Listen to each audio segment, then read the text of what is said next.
Okay, good morning. Welcome to my math class. I am Sir Greg, your teacher for today. So let's have our objectives for the day. So let's have first our objectives for our lesson for today. So number one, we'll have to use Venn diagrams to illustrate sets, subsets, and subset operations.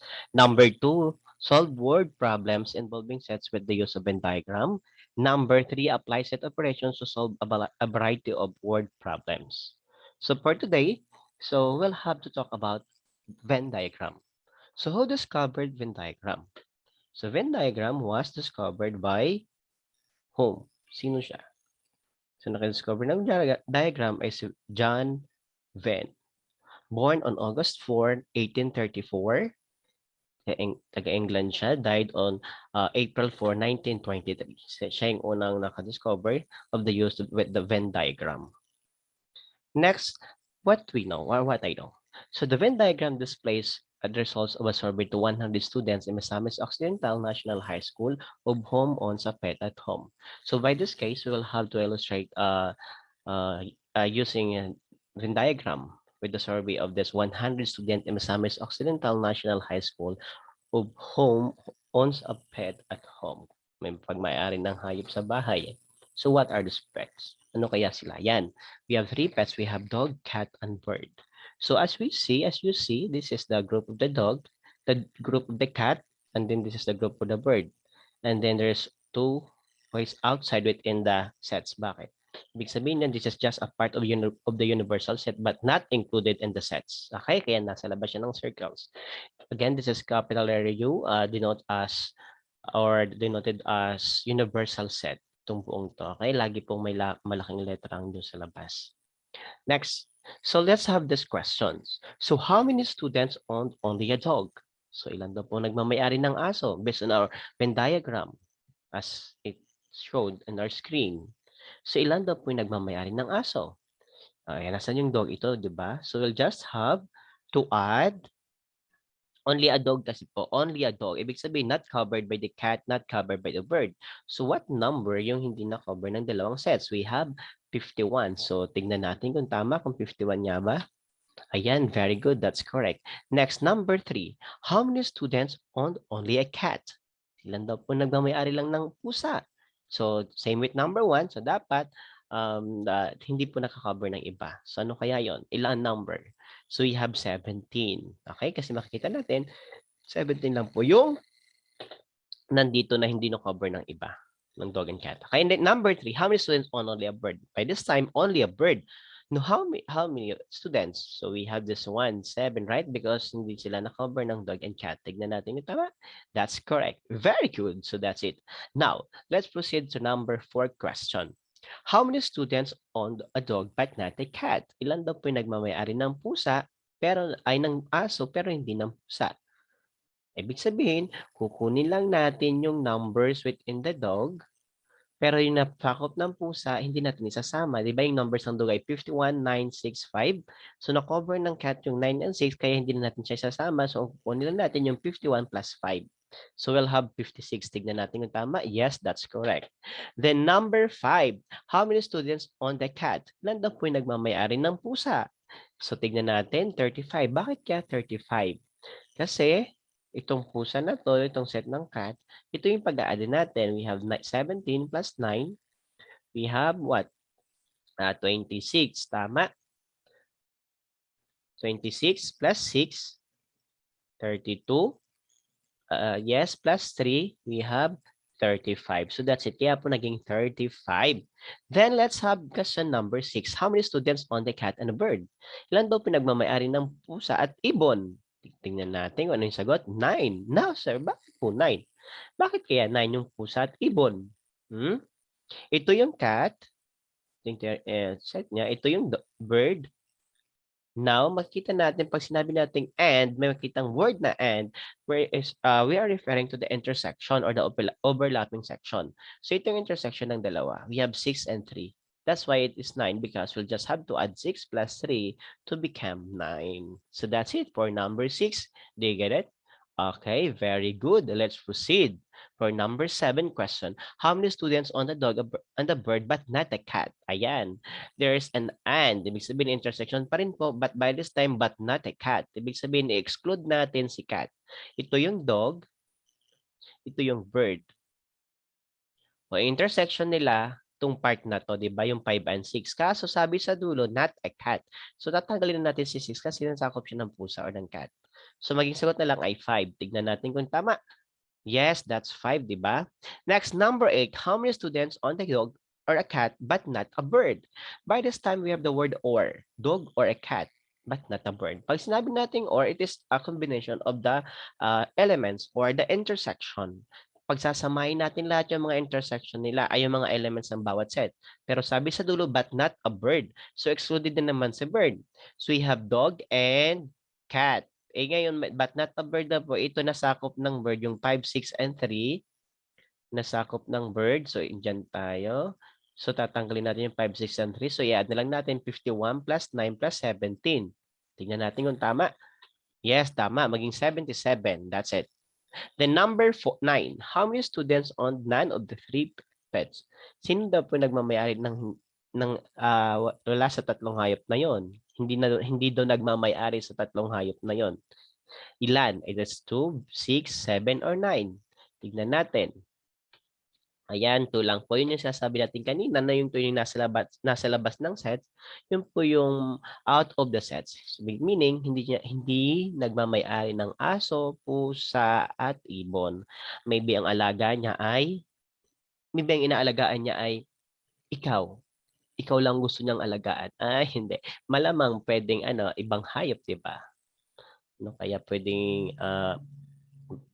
meron siyang tiger o 'di ba may tiger sa bahay, 'di ba ganoon. Then number 10, how many students own all of the 3 pets? O number 10 naman, ilan daw pinagmamay-ari ng tatlong hayop na 'yon, ng tatlong pets na 'yon? Titignan natin ngayon kasi all of the 3 pets, since tatlo lang naman silang animals or hayop. Ayan, 1, 2, 3. Tingnan natin yung intersection ng tatlo or the overlapping section. Ito yon 6, di ba? Kaya ang sagot natin dapat ay C. Tignan natin. Yes, very good. That's C. So that's it. Sana malinaw at maliwanag para sa inyo.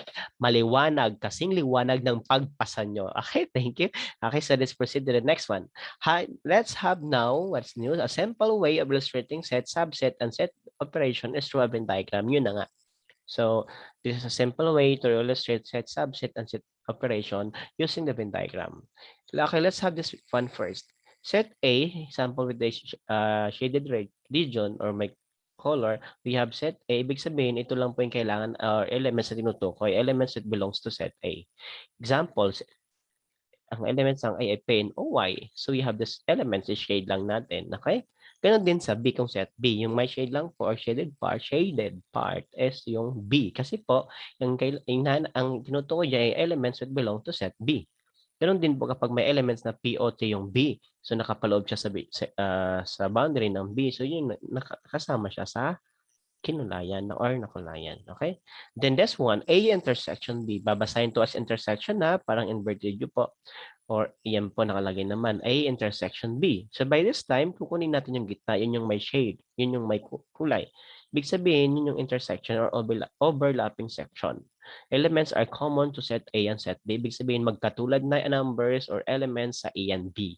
Example for this one, we have the layers elements of set A, we have P and OY, and then set B, we have P, O, T. So the common elements are P and O as you observe, right? So, yun yung nasa gitna, P and O, yun yung nasa shade. Tapos yung T, yun yung B only, yung NY, yun yung A only. Again, the A intersection B is P, O. Okay. Elements P, O. Okay? Next, we have A union B. Again, this symbol stands for union. A union B. So, ibig sabihin, lahat ng elements ng A and B will be combined or lahat i-list down. So, kailangan. Kaya nga nakalagay dito, elements which belong to set A or set B or to both sets. Ibig sabihin sa kanilang dalawa. So, shade natin silang dalawa. Okay? A intersection B, combination of those elements. Then, let's have complement of A. complement of A or A prime, di ba? Kapag sinabi natin complement of A, tignan natin sa Venn diagram, naka-illustrate dito yung A lang yung walang kulay, maliwanag na maliwanag, parang 1, di ba? Tapos yung nasa pakaligid niya ay dark, ibig sabihin yun yung elements na kailangan ni A. Anong elements yung wala sa kanya? Ano yung wala sa kanya na nasa iba? Yun yung tagline natin diyan. Ano ba yung wala sa akin na nasa kanya? 'Di ba gano'n? Yun yung complement of A. Example, A is equals to P in OY. B is equals to POC. So as a universal set, nandun lahat yung letters with this POINCY.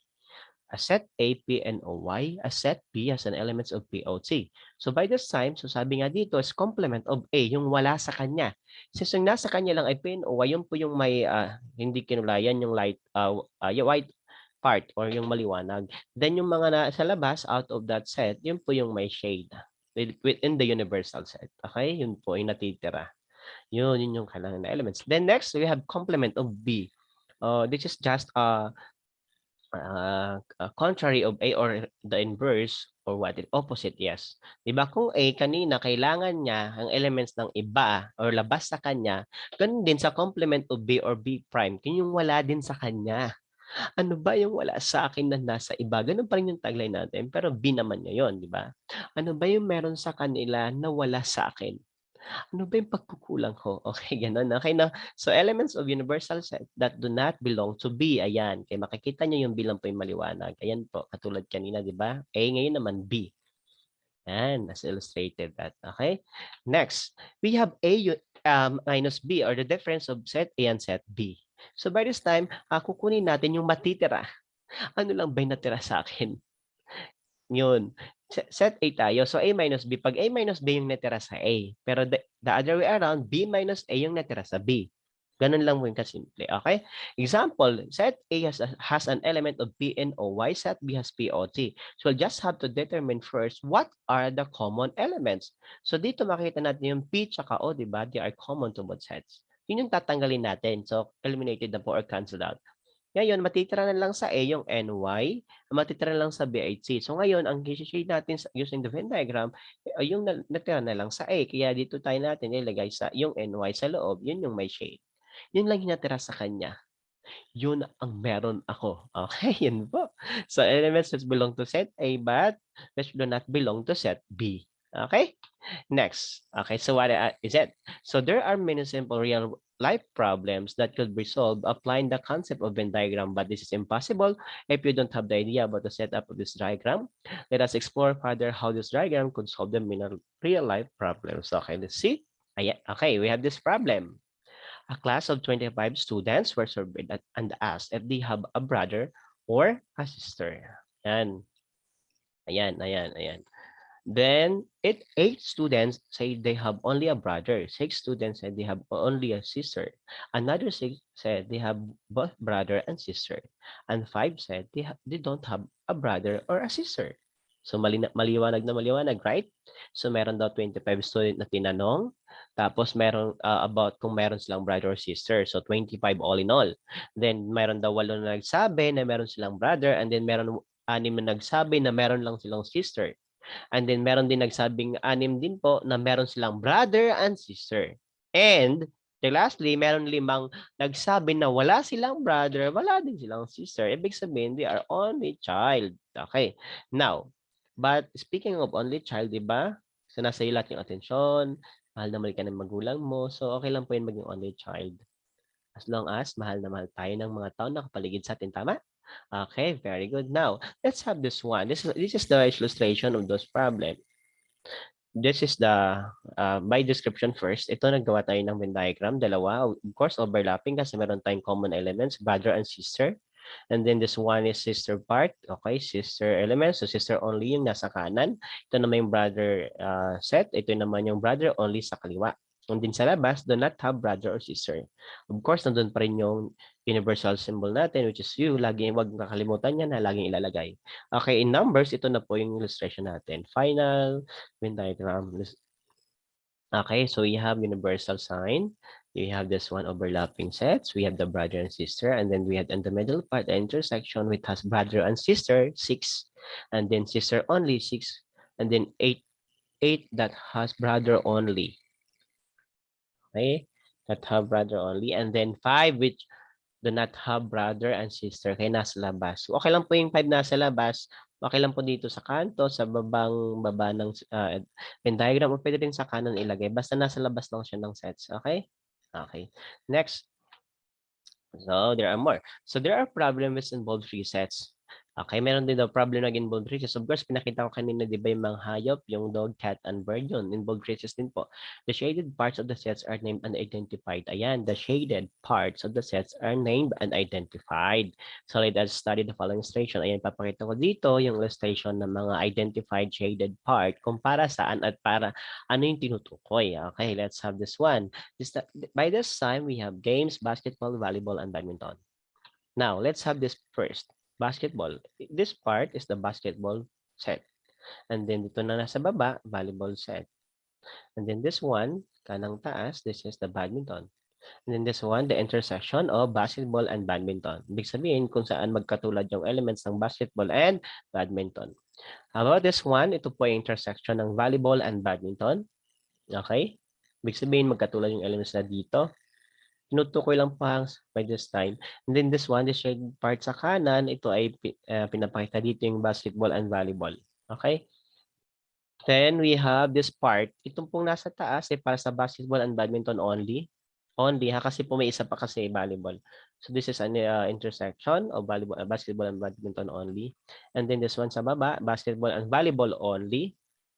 Sa taas, ulitin ko, basketball and badminton. Sa baba naman ay basketball and volleyball. And then sa taas na kanan, this is the volleyball and badminton. And then this one is for basketball only. Ibig sabihin, hindi nasakop ng dalawang sports sa basketball lang. Okay, next. Itong nasa taas na kaliwa, we have badminton only. Sa baba, we have badminton, basketball, and volleyball. The intersection of the three sets or of the sets. Di ba? Lahat pinagtagpo-tagpuan ng tatlo. Ibig sabihin, magkatulad sila ng elements dito. Then this one sa taas ng kanan, this is the volleyball only. And then this one sa part, neither volleyball, basketball, neither badminton, basketball, nor volleyball. Ibig sabihin, wala sa tatlong sports. Kaya sa labas yung shade, outside the sets. Sa labas ng mga bilog, yun yung may shade. So within the universal po, yan. Okay? So meaning, hindi sila naglalaro ng badminton, volleyball, and basketball. So dito, tinasagot ng bata ng students ko ay, lalo na sa students, yes. So, the answer of my students, ang sinasabi nila, ano nilalaro nyo kapag hindi yung tatlo? Ang kadalasan sinasabi ay ML online games. Okay? Okay lang naman yun maglaro ng online games as long as tapos na sa mga gawain, okay, free time, okay, lalo-lalo na tapos na sa mga assignments, sa gawain sa pag-aaral, okay? Basta hindi naman nakakaano sa mga priority natin. Kasi kailangan ng mga bata maglaro. Okay? Basta tatandaan, wag lang ang paglaruan nyo ang damdamin ng tao. Okay, so that's it. Okay, let's have this one. Okay, this part, volleyball and badminton. Yes, the union. The union, yes, this one. Volleyball or badminton. Yes, with the word or. Ibig sabihin the combination of the elements, but not basketball kasi excluded yung basketball. This one, basketball or badminton, the union or the combination of elements of basketball and or badminton, excluded yung volleyball. Ito naman pong last, ito po yung basketball or volleyball. Ibig sabihin union of elements of basketball or volleyball. And then excluded dito yung tanggal dito yung badminton. Okay, so that's it. How we present, how we identify the shaded part of the three sets. Okay, so that's it. Sana malinaw at maliwanag. Smile naman dyan. Okay, let's have that one. This next example, again, let's answer this one. So how many students like blue color? We have 25. Bakit daw po 25 yung blue color natin? Kasi po we just add 9 plus 7 plus 5 plus 4. That's why we have 25. How about for letter B? How many students like yellow and red? Yes, yellow and red. Yellow, remember there's a word and, so we are referring to the intersection. So this is the yellow section and then this is the red one. So ang nasa gitna intersection ay 5 and 3. So dapat ang sagot ay 8. Let's see. Yes, that's 8. Then letter C, how many students like yellow or blue? So we have yellow or blue. Yan. So ang sabi dito, may word na or, we'll just have to refer to the combination or the union of the sets. Lahat ng nasa yellow and blue, bibilangin natin. So 11 plus 3 plus 5 plus 7 plus 9 plus 4. So dapat yun yung maging sagot. Tingnan natin. Yes, kaya po naging 39. Okay? Then letter D, how many students like yellow only? Ayan, hindi nasakop ng blue, hindi din nasakop ng red. Yun po yung isasagot. Ibig sabihin 11 lang po. Okay, 11. Let's see. That's it. Now, how about for letter E? How many students like yellow, blue, and red? Yes, may and. Ibig sabihin intersection ng tatlo. Ibig sabihin common elements. So, yung nasa gitna. Okay, let's have, dapat 5 yung sagot. Yes, that's correct. Then let's have letter F. How many students like blue or red but not yellow? Blue or red daw po. And then but not yellow. Ibig sabihin yung nasakop ng yellow section, exclude na natin. Yung 753 is out. So ang i-add na lang natin ay 9 plus 4 plus 17. So dapat ang sagot ay 30. Tama, di ba? 9 plus 4 plus 17 is equals to 30. Then let's have last one, letter G. How many students like neither yellow, blue, nor red? Ilan daw po yung student na walang gusto sa dilaw, blue, or red? Ilan? Yung nasa labas ng sets, which is 2. Tama? Yung dapat yung sagot. That's it. Very good. Thank you for that. I hope you learned a lot for this example. Okay? So let's proceed. Ayan. In solving said problem, it is easier to follow the technique start inside out. Ibig sabihin, we'll have to use the technique in start inside out. This is done by putting the common elements first in the center of 2 or 3 overlapping sets. Most of the time when putting the elements working backwards, starting from the last given data, helps solve sets problems easily. Okay, so that's it. Let's see. Ayan. So let's have another word problem. So out of 50 students, 23 joined mathematics club and 32 joined English club. If 8 joined in both mathematics and English club, how many have joined the English club only? How about in mathematics club only? How many are neither in mathematics nor in English club? Again, we'll have to use the technique start inside out, meaning we'll just have to start from the intersection of the sets, yung magkatulad na common elements, yung pinagtagpuan. It's either kung tatlong sets ba yan or dalawang sets. Basta yung intersection nila. Okay? Doon tayo mag-uumpisa para makuha natin katulad nito. Out of 50 students, meron daw 23 na sumali sa math, meron daw sumali na 32 sa English club. And then meron daw sumali na 8 students, 8 sa math club and English club. Sa dalawang na yon, so 8 lang. Ang tinatanong dito, ilan daw po yung sumali sa English club only and then ilan daw po yung sumali sa math club only. And then ilan daw po yung sumali sa, hindi sumali sa math club and English club. Okay, tignan natin paano. Una, sorry for that. Okay, kailangan muna nating ma-identify yung ilan lahat. Ayan, nakita natin 23 sa math club, 32 sa English club, then 8 yung sumali sa dalawa. Para masagutan natin yung A, B, and C, mag-uumpisa tayo sa intersection which is 8. Okay, yun yung ilalagay natin sa gitna. So gagawa tayo ng overlapping section or mga circles or Venn diagram na nag-overlap. Ayan. Tapos sa gitna, of course, lagi nandyan yung mu, ibig sabihin universal. Then labat nandyan yung lalagyan natin sa gitna yung 8. Ayan, intersection. Kasi yung sumali sa math club tsaka English club, yung nasa left side, math club, yung nasa right side, English club. Okay? Then, by this time, di ba 8 yung nasa gitna? Para malaman natin yung English club only, ima-minus lang natin yung sumali ng English club. Ilan lahat? 32, di ba? 32 joined. So, ima-minus natin yung 32 minus 8. So, magiging sagot ay 24.